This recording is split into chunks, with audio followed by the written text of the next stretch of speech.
question. All right, first question comes from Kaya and Izumi, and they write, greetings and salutations. With the recent outrage over the lack of diversity from the Oscars, people are saying things like they'll boycott the Oscars. Are they overreacting just a bit? I do not think the actors from Straight Outta Compton were better than the list that is out now. Even Concussion was okay, not great. Will the fans ever be happy? Well, I think it's maybe two separate questions there. It's not just a matter of the fans. It's actually people who are creating some of this art are just getting upset, and understandably so, that it is such a whitewashed looking Oscars this year. And so Spike Lee made news saying that he does not care to go to the Oscars this year. And Jada Pinkett Smith made some comments, Don Cheadle did as well, where they just think that it's unfair. And it's not just necessarily people not getting nominated. It's that people throughout the 12 months that the Oscars consider are not getting the same opportunities, which I totally respect that opinion, which is why I'm excited to see the Oscars hosted by Chris Rock. Because I think Chris Rock is going to have a great chance. He's got a great platform, and it's going to speak much louder than anybody not showing up to a ceremony would ever do. The problem with that is that Chris Rock's time at the Oscars, he's going to be doing a 10-minute monologue, and that crowd sucks. The Oscar crowd is so hard to get laughs out of. Once they get into the flow of the show, you can go up and do a funny bit. But to cold open that room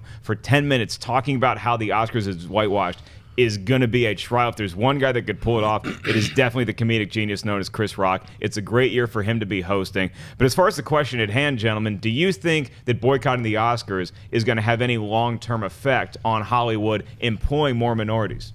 I personally don't think it's going to have any kind of effect. I personally was very sad to see Idris Elba didn't get any kind of a nomination supporting cast for Beasts of No Nation. There's so many people that, and that's what I mean. When you put everybody's opinions together and then it gets all mixed, it's like, oh, here's the bland, it seems like, whitewashed, but it's like, it's hard to tell really what the Academy, all 7,000 people or 70, however many there are, there's so many, it's like 7,600 or something like that, Academy members voted.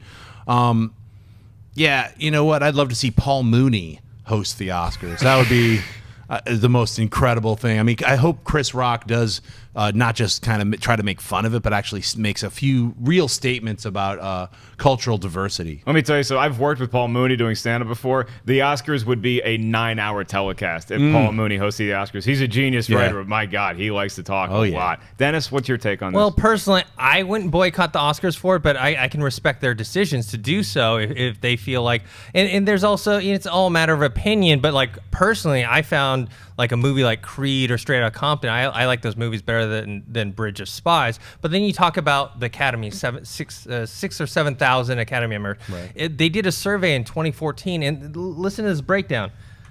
94% Caucasian, 76% male, average age of 63. That is not a representation of the average moviegoer. Right.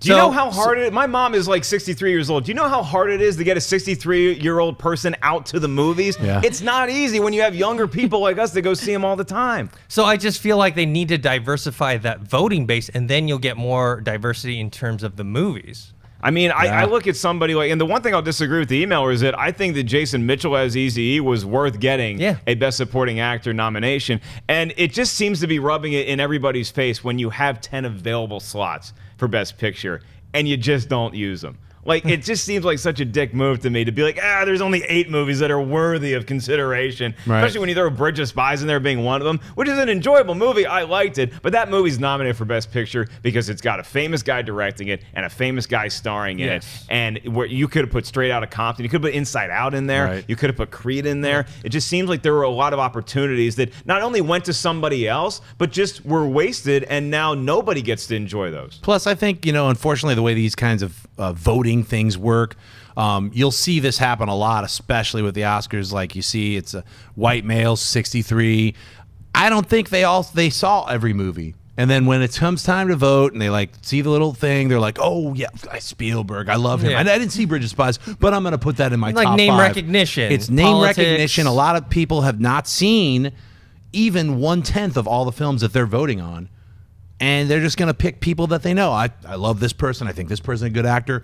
He deserves it this time. He might not even seen the film. He's lost 6 times. Finally, he'll get his chance. That could be like in Leonardo DiCaprio's favor this year, right? That's and all people I'm might be saying. like, oh, I didn't see The Revenant, but check. And I like Leonardo DiCaprio. I'm just saying that factors in. Leo, as well. I mean, to me personally, Leo does deserve to be nominated. And if he won, I wouldn't be mad because he did a great job in that role. So. Right, and don't get me wrong, I think Leo's going to win too. And I think let's just look at the larger picture here. It is one night in Hollywood that I know they love to build up as the greatest thing ever. It's a statue, you win, and then you move on about your life the next day. And Popular Opinion proves that we like all kinds of movies. Ride Along 2 is #1 at the movie theater this weekend. So as long as the popular opinion supports everybody, I'm happy with that. Hey guys, if you like this clip, click here to watch the entire episode. Also, make sure you subscribe to our YouTube channel because it'll help you stay up to date with all the stuff we've got going on here at Collider.